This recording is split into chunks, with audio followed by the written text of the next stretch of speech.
आज की वीडियो में हम टीएमएस सीरीज की केस स्टडीज देखेंगे। केस स्टडी का वेटेज हमारे एग्जाम में 20 मार्क्स का होते हैं। टोटल हमारी 3 केस स्टडीज आती है। 2 केस स्टडी 5 मार्क्स की ईच और एक केस स्टडी 10 मार्क्स की ईच। केस स्टडी में बेसिकली आपको एक सिनेरियो दिया जाता है और उस सिनेरियो पर बेस्ड 5 क्वेश्चंस पूछे जाते हैं।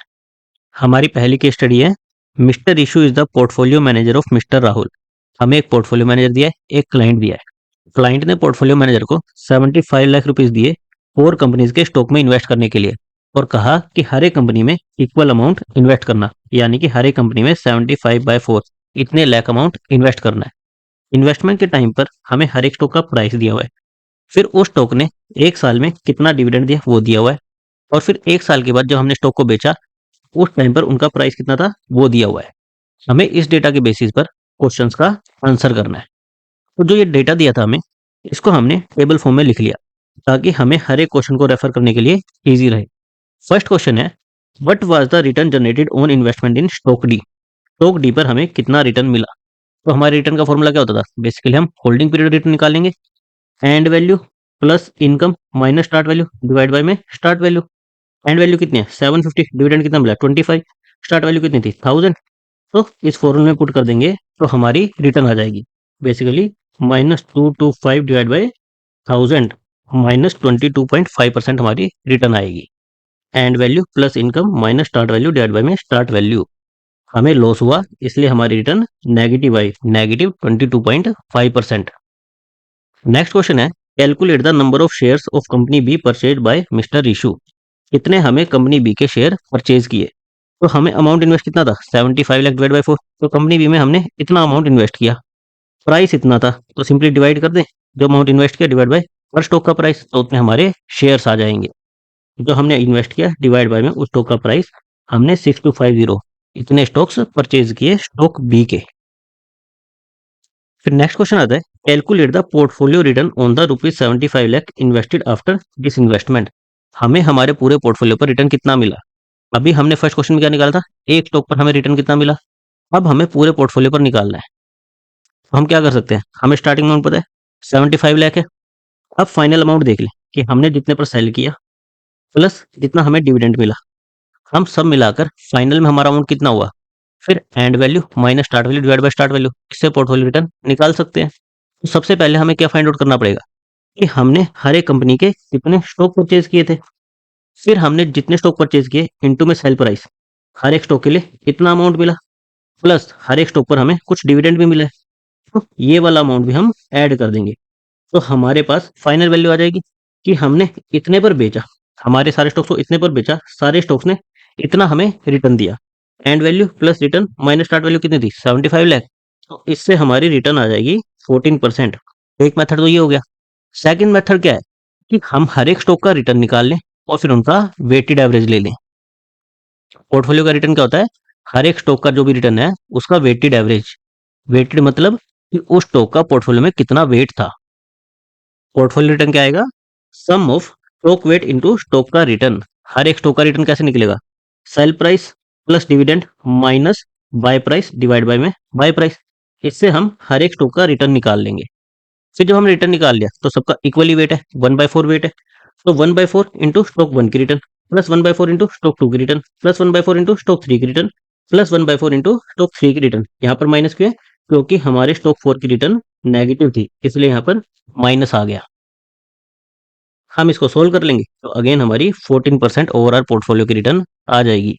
दोनों ही मेथड में से कोई सा भी यूज करो सेम ही रिटर्न आएगी। बट मेथड तो इजी है, हमें सिंपली सेल प्राइस डिविडेंड और बाय प्राइस इससे रिटर्न निकल जाएगी। हमने कितने शेयर खरीदे कितनी वैल्यू आई उसको कैलकुलेट करने की जरूरत नहीं है। सेकंड मेथड में हमारी कैलकुलेशन थोड़ी सी कम रहेगी।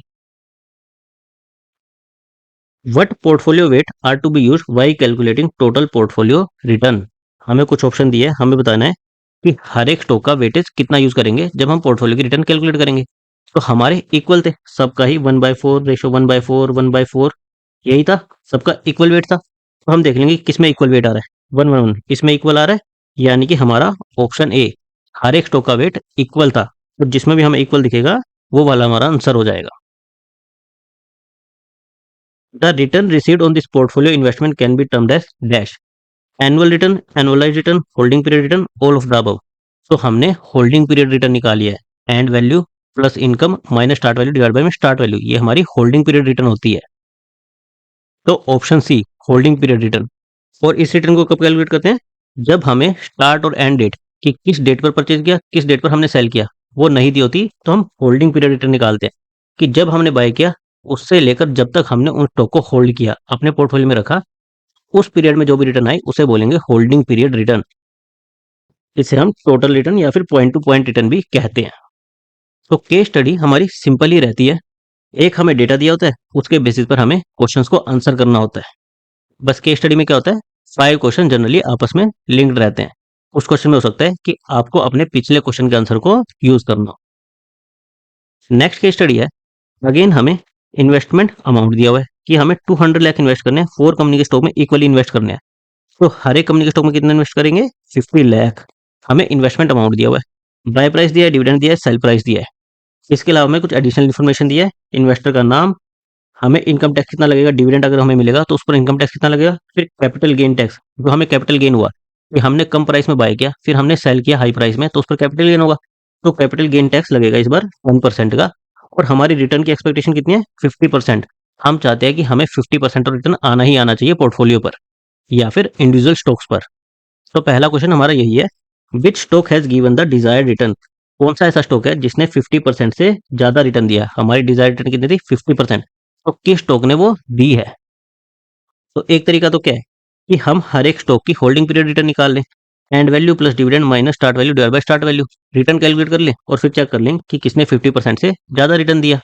या फिर सेकंड तरीका अगर हम देखें, सिंपली स्टॉक के प्राइस को देखें, ये 100 से 110 हुआ है, ये 50 से 70 हुआ है, ये 20 से 40 हो गया, यानी कि इसने तो सिंपली 100% रिटर्न ही दे दिया, तो 50% से ज्यादा ही रहेगा। तो केवल ये डेटा देखकर भी हम कह सकते हैं कि सी ने डिजायर्ड रिटर्न दिया है। अदरवाइज हम हर एक स्टॉक की रिटर्न कैलकुलेट कर सकते थे और फिर उससे देख सकते थे कि किसने ज्यादा रिटर्न दिया है। सेकंड क्वेश्चन है, calculate the tax adjusted return on stock D. इस बार हमें टैक्स एडजस्ट करके रिटर्न बतानी है। तो सबसे पहले हम स्टॉक डी की रिटर्न निकाल लेते हैं। कैसे निकलेगी? And value plus dividend minus start value divide by start value. हमें 18% का लॉस हुआ तो हमें कोई टैक्स लगेगा ही नहीं, यानी कि हमारी रिटर्न जो थी वही रहेगी, माइनस 18%। टैक्स किस पर लगता है? प्रॉफिट पर। लेकिन स्टॉक डी में तो हमें लॉस हुआ है, तो हमें कोई भी टैक्स नहीं देना, तो जो हमारी रिटर्न है वही एज इट इज रह जाएगी, option D. Calculate the capital gain earn on the entire portfolio. Entire portfolio पर हमें कैपिटल गेन बताना है कि कितना हुआ। तो हम क्या करेंगे, हम कितने स्टॉक हमने हर एक शेयर के परचेज किए, फिर उनको कितने में सेल किया। हमारे पास इन्वेस्टमेंट अमाउंट तो है 200 लाख, फिर लास्ट में जितना हमें अमाउंट मिला उसमें से 200 लाख को सब्ट्रैक्ट कर देंगे, तो हमारा कैपिटल गेन आ जाएगा। तो हमने हर एक स्टॉक के कितने शेयर परचेज किए, जो इन्वेस्टमेंट अमाउंट था डिवाइड बाय में उसका buy price, 50 lakh by 100, 50 lakh by 50, 50 lakh by 20, 50 lakh by 200। हमारे पास हर एक स्टॉक के नंबर ऑफ शेयर्स आ गए। फिर हम हर एक स्टॉक पर हमें कितना प्रॉफिट हुआ, sell price minus buy price. इससे हमारे पास हर एक शेयर का प्रॉफिट आ गया। जब हम इन दोनों को मल्टीप्लाई कर देंगे तो हमारे पास ओवरऑल प्रॉफिट आ जाएगा कि हमें हर एक स्टॉक पर कितना प्रॉफिट हुआ। जितना प्रॉफिट हुआ वही हमारा कैपिटल गेन होगा, तो सबको ऐड कर देंगे, कितना हमारा कैपिटल गेन हुआ। ध्यान क्या रखना है, जब आप कैपिटल गेन देखते हो तो केवल बाय और सेल प्राइस देखते हो, डिविडेंड को कैपिटल गेन नहीं कहते, तो डिविडेंड को इस कैलकुलेशन में कंसीडर नहीं करना है। केवल बाय प्राइस और सेल प्राइस इन्हें ही कंसीडर करना है। डिविडेंड आपके कैपिटल गेन का पार्ट नहीं होते। डिविडेंड कैसे टैक्स होते हैं? आपके मार्जिनल इनकम पर, यानी कि आपकी इनकम में ऐड हो जाएंगे, फिर जिस टैक्स ब्रैकेट में आप आओगे उस पर टैक्स होंगे। कैपिटल गेन केवल बाय और सेल प्राइस पर डिपेंड करेगा। कितना हमारा कैपिटल गेन हुआ? Option B 65 lakh. Identify the true statement with respect to capital gain tax. Tax on capital gain will be deducted by the portfolio manager at the source. कि portfolio manager पहले capital gain tax को deduct करेगा, फिर आपको amount देगा। Tax on capital gains will be deducted by the company who shares are bought and sold at the source. जिस company का आपने स्टॉक बाय किया है वो कंपनी डिडक्ट करेगी। Tax on capital gain will be paid by the investor, investor pay करेगा। Tax on capital gains will be paid by the portfolio manager and later collected from the investor. पहले portfolio manager pay कर देगा, बाद में investor से ले लेगा। तो करेक्ट आंसर है ऑप्शन सी। कैपिटल गेन पर जो भी टैक्स बनेगा वो इन्वेस्टर की रिस्पॉन्सिबिलिटी है कि वो पे करे, ना कंपनी ना पोर्टफोलियो मैनेजर उसे पहले से डिडक्ट नहीं करेगा, आपको दे देगा। आपकी रिस्पॉन्सिबिलिटी है कि जब आप अपनी आईटीआर फाइल करो तो उस टाइम पर आप इस पर टैक्स दो। If dividends are exempted from income tax in the hands of investor, then which tax might have been levied before the dividends are distributed to the shareholders?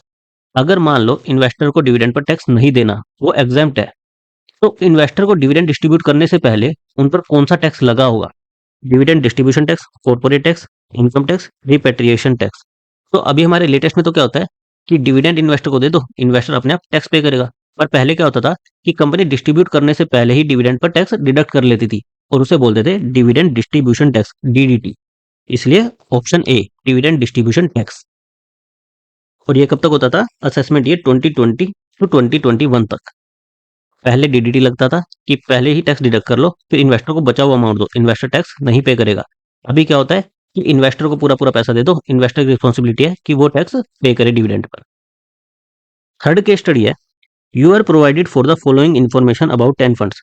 10 funds का हमें एयूएम दिया है, benchmark क्या use है वो दिया है, alpha और ट्रैकिंग एरर दिया है। इसके बेसिस पर हमें क्वेश्चंस को आंसर करना है। पहला क्वेश्चन क्या है? How would you rank these if they are passively managed? Passively manage के केस में फंड्स को कैसे रैंक किया जाता है?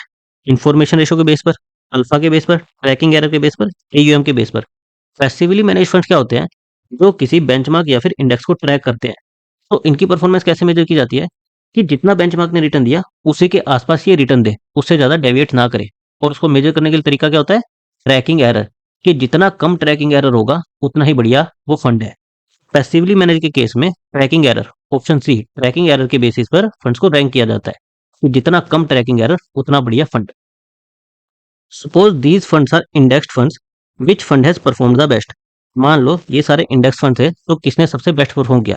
इंडेक्स फंड भी हमारे पैसिवली मैनेज्ड होते हैं, तो यानी कि ट्रैकिंग एरर के बेस पर हमें देखना है। तो देखने की किसका ट्रैकिंग एरर सबसे कम है।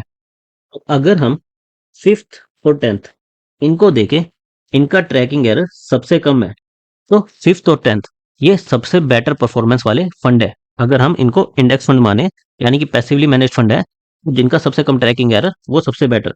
तो फिफ्थ और 10th यानी कि option A, 5 and 10 as they have the lowest tracking error. Calculate the information ratio for fund A. Information ratio कैसे निकलता है?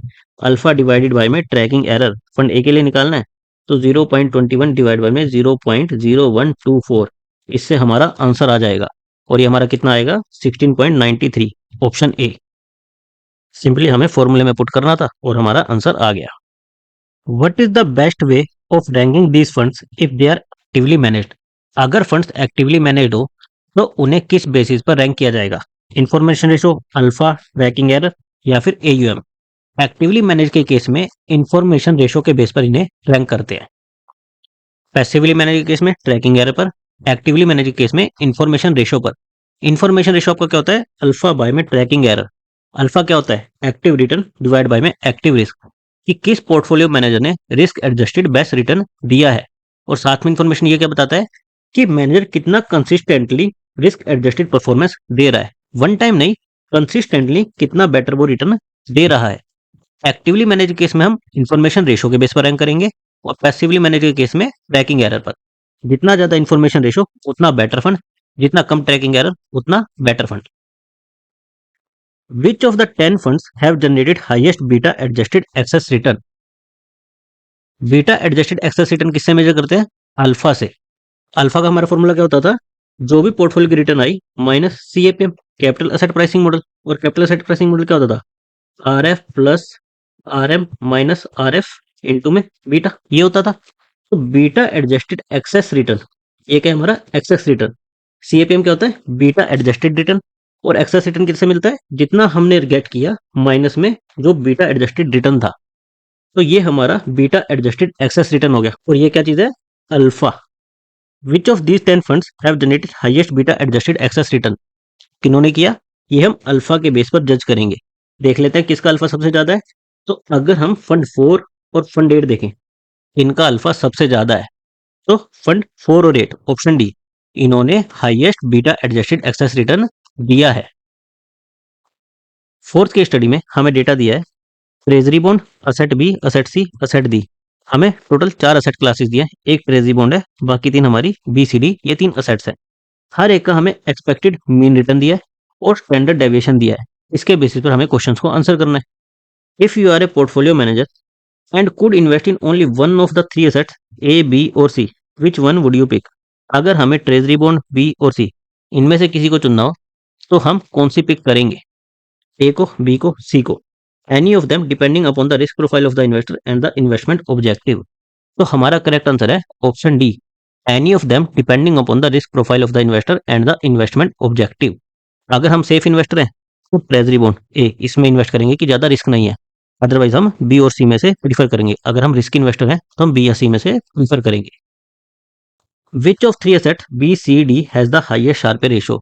शार्पे रेशो का फॉर्मूला क्या होता था? RP minus R F divide by में स्टैंडर्ड डेविएशन। हमारी आरपी रिटर्न तो ये है, आरएफ क्या है? जो हमारी ट्रेजरी बॉन्ड गवर्नमेंट सिक्योरिटी पे जो यील्ड होती है ये हमारी आरएफ होती है। तो 5% हमारी ये आरएफ हो गई और स्टैंडर्ड डेविएशन हमें दिया है तो तीनों में हम फॉर्मूले में पुट कर देंगे। RP minus RF divide by में स्टैंडर्ड डेविएशन। अगर असेट बी की बात करें 10 माइनस 5 डिवाइड बाय में स्टैंडर्ड डेविएशन कितना है हमारा 10।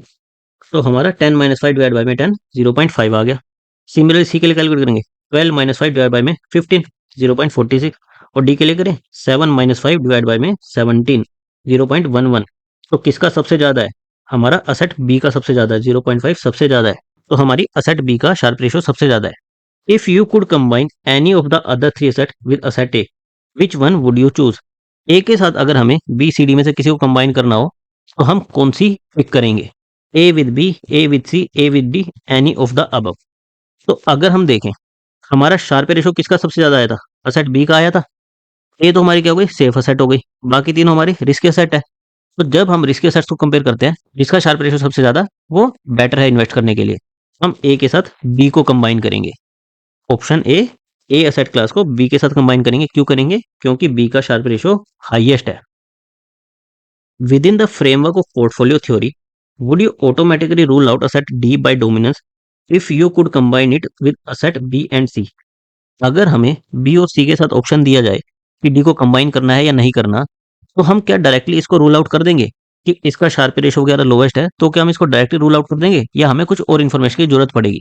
ऑप्शंस है yes as D has the highest standard deviation, yes D has the lowest Sharpe ratio, yes D has lowest return, no information on correlation would be needed before any decision can be made. हमें correlation पर information चाहिए होगी। जब हम portfolio बनाते हैं तो एक चीज का हम क्या ध्यान रखते हैं कि हमें डाइवर्सिफाई भी करना है। डाइवर्सिफिकेशन का मतलब हुआ कि हमें अलग अलग असेट क्लासेस में इस तरह से इन्वेस्ट करना है कि उनके बीच में कोरिलेशन लो हो। कोरिलेशन का मतलब है कि वो asset class same direction move करती है, अपोजिट में मूव करती है या फिर रैंडमली एक दूसरे से कोई रिलेशन नहीं है। तो जितना उनके बीच में रिलेशन नहीं होगा, कम रिलेशन होगा, कोरिलेशन लो होगा, उतना ही ज्यादा डाइवर्सिफाइड हमारा पोर्टफोलियो होगा। तो अगर हम शार्प रेशियो स्टैंडर्ड डेविएशन की बात करें ये ठीक है, लेकिन हमें डाइवर्सिफाई भी करना है तो उसके लिए हमें कोरिलेशन भी देखना पड़ेगा। अगर असेट डी का कोरिलेशन बी और सी से कम है तो हम इसमें इन्वेस्ट कर सकते हैं। अगर सेम ही है, कोरिलेशन ज्यादा है, तो हम इसको रूल आउट कर सकते हैं। लेकिन कोरिलेशन लो है तो डाइवर्सिफिकेशन के लिए हम इसको कंसिडर कर सकते हैं। इसलिए हमारा करेक्ट आंसर क्या है? ऑप्शन डी, नो इन्फॉर्मेशन और correlation would be needed before any decision can be made. Portfolio theory कहती है कि हमें असेट को चुनते हुए उनके कोरिलेशन का भी ध्यान रखना चाहिए। हमें ये देखना चाहिए कि असेट आपस में कैसे एक साथ परफॉर्म करेगी, रादर देन वो आइसोलेट कि अगर सिंगल को देखे तो कैसा परफॉर्म कर रही है, इसके बजाय आपस में मिलकर कैसा परफॉर्म करेगी। उसके लिए हमें लो कोरिलेटेड असेट, डाइवर्सिफिकेशन के लिए हमें लो कोरिलेटेड असेट में इन्वेस्ट करना चाहिए। फिफ्थ क्वेश्चन है in what proportion would you combine the assets B and C if you can invest in both of them along with asset A? हम A के साथ बी और सी में भी इन्वेस्ट कर सकते हैं। कितना प्रोपोर्शन हम रखें? Combining B with C will be suboptimal, अच्छा नहीं होगा। Depending upon the investment objective, investment objective पर डिपेंड करेगा। More than 50% of asset C as it has higher return, C को ज्यादा रखो। More than 50% of asset B as it has lower standard deviation, B का 50% से ज्यादा रखो। तो हमें किस रेशो में रखना है ये हमारे इन्वेस्टमेंट ऑब्जेक्टिव पर डिपेंड करेगा। Option B, depending upon the investment objective. किस असेट में एलोकेट करना है, कितने परसेंटेज किस असेट को देना है, ये हमारे रिस्क रिटर्न लिक्विडिटी, हमारे इन्वेस्टमेंट ऑब्जेक्टिव पर डिपेंड करता है। Option B. Fifth case study हमारी consider bond with face value of ₹1000 which is redeemed at par. हमें फेस वैल्यू दिया 1000, रिडेम्पशन वैल्यू भी दिया है 1000। बॉन्ड हमें कूपन कितना दे रहा है? 12% का कूपन देना है सेमी एनुअली, यानी कि हमारी फ्रीक्वेंसी कितनी है? 2। यील्ड टू मैच्योरिटी हमें दिया 10%। इशुएंस डेट 8/1/2018, सेटलमेंट डेट 3/2/20 और मैच्योरिटी डेट 8/1/2028। हमें प्राइस निकालना है। तो हम प्राइस कैसे निकालते हैं? हमारे एक्सेल का यूज करके, फॉर्मूलाज फाइनेंशियल प्राइस, इसमें जाएंगे तो हमारा ये डायलॉग बॉक्स ओपन होगा। फिर हमें इसमें डिटेल डालनी होती है। कौन कौन सी detail? Settlement, maturity, rate, yield, redemption, frequency और बेसिस। सेटलमेंट डेट हमें दी हुई है, मैच्योरिटी हमें दी हुई है, रेट हमें 12%, कूपन रेट हमें 12% दिया है, यील्ड हमें 10% दिया है। रिडेम्पशन वैल्यू हमें पर 100 डालनी होती है। 1000 पर 1000 है, तो 100 पर कितनी होगी? 100 होगी। हमने 100 डाल दी। फ्रीक्वेंसी हमारी 2 है, सेमी एनुअल है, तो हमारी फ्रीक्वेंसी 2 हो गई। बेसिस हमेशा 0 लेना है। Day count convention 30/360, 30 days in a month, 360 days in a year, ये हमेशा 0 रहेगा। तो यहाँ पर हमारा प्राइस आ जाएगा। ये प्राइस किसके कोरस्पोंडिंग आएगा? पर 100 के कोरस्पोंडिंग आएगा। हमें चाहिए किसके कोरस्पोंडिंग का? 1000 के कोरस्पोंडिंग, तो इसको 10 से मल्टीप्लाई कर देंगे। 1107.58, ये हमारा ऑप्शन सी, ये हमारा प्राइस आ जाएगा। If the price of the bond is ₹1000, calculate the yield to maturity. तो यील्ड टू मैच्योरिटी का हमें क्या करना पड़ता है? यील्ड फॉर्मूले का, फॉर्मूलाज फाइनेंशियल यील्ड, इस फॉर्मूले में जाएंगे तो अगेन डायलॉग बॉक्स ओपन होगा। सेटलमेंट डाल देंगे, मैच्योरिटी डाल देंगे, रेट डाल देंगे, प्राइस। प्राइस हमें अगेन पर 100 डालना होता है। 1000 के कोरस्पोंडिंग 1000 है, तो 100 के कोरस्पोंडिंग 100 होगा। पर 100 हम डाल देंगे। फिर रिडेम्पशन वैल्यू भी पर 100 डालनी है, तो 100 हमने डाल दी। फ्रीक्वेंसी 2 है, बेसिस ये है, तो यहाँ पर हमारी यील्ड आ जाएगी 11.99%, जो कि अप्रोक्सीमेटली कितनी है? 12% के इक्वल है। और एक चीज और ध्यान रखना, जब फेस वैल्यू प्राइस ये इक्वल हो, तो उस टाइम पर जो हमारी कूपन रेट है उतनी ही हमारी यील्ड टू मैच्योरिटी आती है, 12%। Calculate the duration in years of the bond, इस बार हमें ड्यूरेशन निकालनी है। अगेन हम ड्यूरेशन फॉर्मूले का यूज करेंगे, फॉर्मूलाज फाइनेंशियल ड्यूरेशन। हमारा डायलॉग बॉक्स ओपन होगा। सेटलमेंट, मैच्योरिटी, कूपन, यील्ड और फ्रीक्वेंसी डाल देंगे, तो हमारी यहाँ पर ड्यूरेशन आ जाएगी। किस चीज में क्या डालना है ये याद रखने की जरूरत नहीं है, सिंपल उस फॉर्मूले पर जाओ, जैसे ही क्लिक करोगे डायलॉग बॉक्स ओपन हो जाएगा, अपने आप बता देगा क्या क्या डालना है, और जो डेटा हमें दिया है उसमें से वो डाल दो। यहाँ पर हमारी रिक्वायर्ड आंसर आ जाएगा। तो ये आंसर हमारा ईयर्स में आएगा, 5.43 ईयर्स। इस ड्यूरेशन को मैक्लोइड ड्यूरेशन भी कहते हैं। सेकंड, हमें मॉडिफाइड ड्यूरेशन निकालनी है। ये मैक्लोइड ड्यूरेशन से निकलती है। मैक्लोइड ड्यूरेशन डिवाइडेड बाय में 1 plus yield to maturity adjusted to the frequency of coupon payment. McLeod duration कितनी आई थी हमारी? 5.43 आई थी। तो 5.43 डिवाइड बाय 1 प्लस हमारी यील्ड टू मैच्योरिटी कितनी है? 10%। इसको एडजस्ट किससे करना है? फ्रीक्वेंसी ऑफ कूपन पेमेंट से, जो हमारी सेमी एनुअली, यानी कि 2 से डिवाइड कर दो। तो इसको जब कैलकुलेट करेंगे तो हमारी मॉडिफाइड ड्यूरेशन आ जाएगी 5.17 ईयर्स, ये भी ईयर्स में आती है। Calculate the approximate change in the bond price if the market interest rate increases by 2। अगर मार्केट इंटरेस्ट रेट 2% से इंक्रीज होता है, तो बॉन्ड के प्राइस पर कितना परसेंट का चेंज आएगा? तो ये हमारा मॉडिफाइड ड्यूरेशन से निकलता है। हमारा फॉर्मूला क्या होता है? Minus of modified duration into change in market interest rate. Modified duration कितनी थी? 5.70, यानी कि माइनस ऑफ 5.70 इंटू चेंज कितना आया? 2%, माइनस 10.34%। तो हमारे बॉन्ड के प्राइस में 10.34% इतना चेंज आएगा। किस डायरेक्शन में? नेगेटिव, डिक्रीज होगा। Decrease by 10.34%। डिक्रीज क्यों हो रहा है? क्योंकि इंटरेस्ट रेट और प्राइस में इनवर्स रिलेशन होता है। इंटरेस्ट रेट बढ़ेंगी तो प्राइस डिक्रीज होगा, इंटरेस्ट रेट घटेंगी तो प्राइस इंक्रीज होगा। तो हमारे बॉन्ड का प्राइस 10.34% से डिक्रीज हो जाएगा। अब हमारी लास्ट केस स्टडी आती है। Mister Goyal is an NRI and wants to invest ₹1 crore with an Indian portfolio manager. एक एनआरआई को 1 crore रुपीज इन्वेस्ट करने हैं इंडियन पोर्टफोलियो मैनेजर के through. The KYC for both resident and NRI KYC was done by the portfolio manager and the agreement was sign. KYC दोनों, resident और NRI दोनों का KYC पूरा कर लिया और एग्रीमेंट भी साइन कर लिया। Mister Goyal wanted a 40% equity and 60% debt composition in the portfolio. वो इन्वेस्ट किस रेशो में करना चाहते थे? 40% इक्विटी में इन्वेस्ट करो, 60% डेट में इन्वेस्ट करो। As per the agreement between client and the portfolio manager, monitoring this proportion is to be done every quarter with a 5% allowance. हर क्वार्टर में इसको मॉनिटर करेंगे कि हमारा प्रोपोर्शन सही है या नहीं है। 5% का अलाउंस है कि मान लो हमारा 40% करना है, 35 to 45 के बीच में रहेगा तब तो ओके है, लेकिन इससे ज़्यादा डेविएट करेगा उस केस में हमें रीबैलेंस करना पड़ेगा। इस रेंज में रहेगा तो कोई रीबैलेंसिंग नहीं करनी, इसके बाहर जाएगा तो हमें रीबैलेंस करके फिर से इसी रेशो में लाना पड़ेगा। In the first year there was no major movements in the market. First year में मार्केट स्टेबल रही, तो हमारे पोर्टफोलियो में भी ज़्यादा चेंज नहीं आया। Second year, there was a strong rally in the equity market and the value of equity component of Mr. Goyal's portfolio rose to 52 lakh। Second year में मार्केट में बुल रन आया, जिसकी वजह से इक्विटी की value काफी ज्यादा बढ़ गई। डेट की वैल्यू में कुछ ज्यादा चेंज नहीं आया। इक्विटी बहुत ज्यादा बढ़ गई, डेट की वैल्यू में कुछ ज्यादा चेंज नहीं आया। For rebalancing the portfolio manager had to sell rupees 12 lakh of the equity shares. अब क्योंकि इक्विटी की वैल्यू काफी ज्यादा बढ़ गई, तो इक्विटी का पोर्शन ज्यादा हो जाएगा, 5% से ज्यादा बढ़ जाएगा, तो इसलिए हमें बैलेंस करना पड़ेगा। रीबैलेंस के लिए हमें 12 लाख के इक्विटी शेयर को बेचना पड़ा। This sale was of shares whose original value at the time of investment was rupees 40 lakh and they had reached rupees 52 lakh in the second year. हमने जो 52 लाख बन गया, ओरिजिनली 40 लाख थे, ये जब बढ़कर 52 लाख हो गए, तो इसमें से हमने 12 लाख को बेच दिया रीबैलेंस करने के लिए। इसके साथ हमें कैपिटल गेन दिया कि 10% पर टैक्स होता है। मिस्टर गोयल 25% टैक्स ब्रैकेट में आते हैं, और जो हम इक्विटी शेयर सेल करेंगे उस पर ट्रांजैक्शन कॉस्ट कितनी लगेगी, 0.5%। तो इस डेटा के बेसिस पर हमें क्वेश्चंस को आंसर करना है। 1 करोड़ हमने इन्वेस्ट किया, हमें 40% और 60% ये रेशो मेंटेन करके चलना था। सेकंड ईयर में इक्विटी में बुल रन आया, जिसकी वजह से जो हमें 40 लाख थे वो हमारे 52 लाख हो गए। रीबैलेंस करने के लिए हमें 12 लाख को बेचना पड़ा। हमारा कैपिटल गेन टैक्स कितना है, 10%। टैक्स ब्रैकेट कौन सी है, 25% की। ट्रांजेक्शन कॉस्ट कितनी है, 0.5%। Calculate the capital gain tax to be paid by mister Goyal. हमने 12 लाख के शेयर बेचे, अब इसकी ओरिजिनल वैल्यू निकालनी पड़ेगी। 52 की ओरिजिनल वैल्यू कितनी थी, 40 थी। 1 की कितनी होगी, 40/52। 12 की कितनी होगी, 40/52 इंटू 12। इससे हमारी ओरिजिनल वैल्यू आ गई, ओरिजिनल वैल्यू आ गई, सेल वैल्यू आ गई। तो इसके बेसिस पर हम कैपिटल गेन टैक्स निकाल सकते हैं। 40/52 इंटू 12 कितना आया, हमारी ओरिजिनल कॉस्ट आई 9,23,076, इतनी आई। कैपिटल गेन कितने का हुआ, हमें 12 लाख पर हमने बेचा, ओरिजिनल कॉस्ट कितनी थी, कितने का हमारा कैपिटल गेन हुआ। कैपिटल गेन टैक्स निकालना है, कितना था, 10% था, तो इसका 10% हमारा 27692, जो कि अगर राउंड ऑफ करेंगे 27700 आएगा। Calculate the cost of rebalancing for Mr Goyal and also calculate the net fund value once the capital gain and transaction cost are reduced from it. The transaction cost of rebalancing was rupees 6000 and the net fund value was this. हमें transaction cost निकालनी है और last में fund की value कितनी रह गई वो निकालनी है। तो अगर हम देखें, हमारे फंड की वैल्यू कितनी थी, ओरिजिनल क्या थी, 40 + 60 1 करोड़ थी।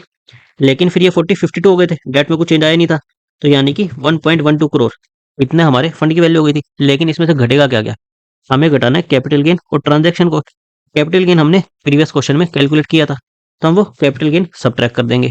तो ट्रांजैक्शन कॉस्ट हमें निकालनी है। कितनी ट्रांजैक्शन कॉस्ट लगेगी, हमारी 0.5% थी, किस पर लगेगी, जितना हमने सेल किया, 0.5% ऑफ 12 लाख, इस पर हमें ट्रांजैक्शन कॉस्ट लगेगी।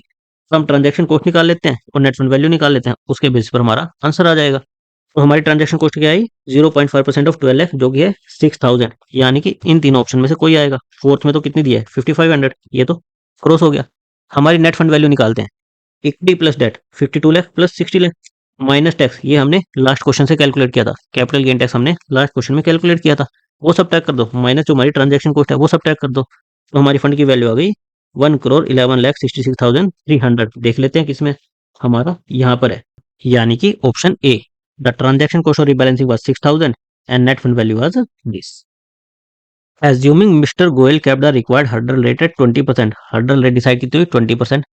Find out if he achieved it by the time rebalancing was done or did the rebalancing reduce the desired rate of return. पहले हम निकालेंगे कि हमारी रिटर्न कितनी आई। हमने 1 करोड़ था, 1 करोड़ से 1.12 करोड़ कितना मिला, यानी कि केवल 12% ही मिला। तो यानी कि हम हर्डल रेट तो अचीव नहीं कर पाए, रीबैलेंसिंग के टाइम पर हम हर्डल रेट तो अचीव नहीं कर पाए। तो अब हमारे ऑप्शन देखते हैं। Yes, Mr. Goel did earn the desired return of 20% at the time of rebalancing, but on a pre-tax basis. तो हम तो केवल 12% ही अर्न कर पाए, जबकि 20% हमारी रिक्वायर्ड रेट थी, तो नहीं कर पाए। तो यस वाला ये भी ऑप्शन कैंसिल हो जाएगा। नो वाले में देखते हैं। No, mister Goyal was not able to get the desired return of 20% due to rebalancing. No, mister Goyal did not earn the desired return 20% at the time of rebalancing. Also the rebalancing did not reduce the return. तो हमारा correct answer क्या है, option D. Rebalancing की वजह से थोड़ी हमारी cost कम हुई है, हम तो रिटर्न अर्न ही नहीं कर पाए। अगर ऐसा होता कि हम रिटर्न 20% के अराउंड अर्न कर रहे हैं, फिर रीबैलेंसिंग की कॉस्ट की वजह से ये रिटर्न घटकर 19% रह जा रही है, तो उस केस में हम कह सकते थे कि हमारा रीबैलेंसिंग की वजह से रिटर्न कम हो रहा है, लेकिन हम तो पहले ही अर्न नहीं कर पाए, तो रीबैलेंसिंग से इफेक्ट नहीं होगा। तो ये भी रॉन्ग हो गया। करेक्ट आंसर क्या है, no, mister Goyal did not earn the desired return of 20% at the time of rebalancing. Rebalancing के टाइम पर ही हम रिक्वायर्ड 20% अचीव नहीं कर पाए थे, रीबैलेंसिंग की वजह से रिटर्न रिड्यूस नहीं हुआ है। Option D. Which of these documents did Mr. Goel produce for completion of successful KYC verification in India? Mister Goyal कौन है? एनआरआई है। तो उन्हें कौन कौन से डॉक्यूमेंट शो करने पड़ेंगे? Certified true copy of passport, certified true copy of PIO card, certified true copy of foreign address, all of the above. तो उन्हें ये सारे ही डॉक्यूमेंट केवाईसी के लिए लगेंगे, पासपोर्ट भी, पीआईओ कार्ड भी, फॉरेन एड्रेस भी, इसलिए option D, all of the above. Identify the condition stipulated for Mr Goyal to open a NRI demat and trading account. NRI demat और ट्रेडिंग अकाउंट की conditions दी हुई है, उनमें से हमें बताना है कि कौन सी ट्रू है। Mister Goyal has to open a separate account for holding repatriable and non repatriable securities. ये कौन सी सिक्योरिटीज होती हैं? एक जिनमें हम इंडिया के बाहर पैसा ले जा सकते हैं, एक जिनमें हम इंडिया के बाहर पैसा नहीं ले जा सकते। तो उनके लिए हमें सेपरेट अकाउंट खोलना पड़ेगा। NRIs have no restriction with respect to securities they can trade. कोई रिस्ट्रिक्शन नहीं है कि किन सिक्योरिटीज में वो इन्वेस्ट कर सकते हैं। Joint account holding is not allowed by SEBI for NRI demat account. NRI demat account के लिए जॉइंट होल्डिंग अलाउड नहीं है। None of the above. तो जॉइंट होल्डिंग अलाउड है, एनआरआई के लिए भी अलाउड है, तो ये हमारा रॉन्ग हो गया। फिर एनआरआई के लिए कुछ सिक्योरिटीज के अंदर रिस्ट्रिक्शन भी होती है, तो ये ऑप्शन भी रॉन्ग है। करेक्ट ऑप्शन क्या है कि जो हमारी रिपेट्रिएबल और नॉन रिपेट्रिएबल थी उनके लिए अलग अकाउंट हमें ओपन करना पड़ेगा, ऑप्शन ए। इसके साथ हमारी 6 केस स्टडीज कंप्लीट होती है। इससे आपको आइडिया लग गया होगा कि आपकी किस टाइप की केस स्टडीज एग्जाम में आ सकती है। इसके बाद मैं एक और सैंपल पेपर अपलोड करूंगा जिसमें आपकी 3 एडिशनल केस स्टडीज रहेगी। आपके अगर कुछ भी डाउट हो आप मुझे कमेंट करके पूछ सकते हो। Thank you guys.